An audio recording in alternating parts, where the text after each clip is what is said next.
Now let's learn a couple of ways to repeat the template we just created pretty easily on Photoshop. Open up the file we just saved again on Photoshop.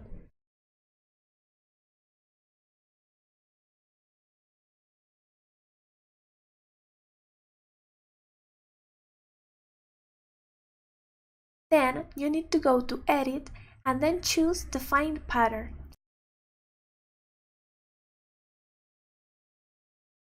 Name it and click OK. Now let's create a new document with the actual size you'll need.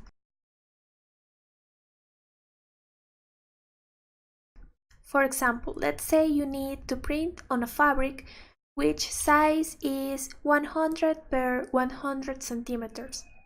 So let's create a document with those dimensions.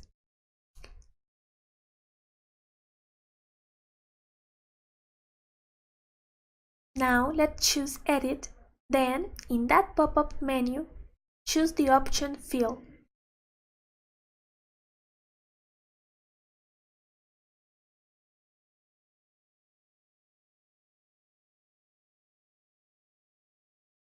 From your custom pattern list, you'll choose your last saved image and just click OK.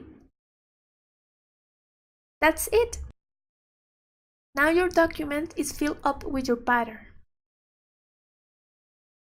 There's also another way. This one is my personal favorite.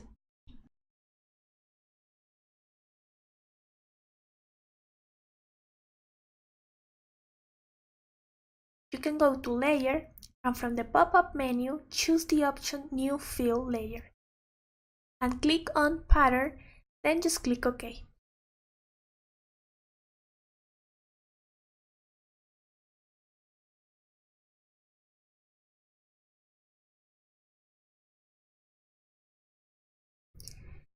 The difference between this one and the first one is that with this one there's an scale option, so we can change the scale of our pattern to whatever size we like.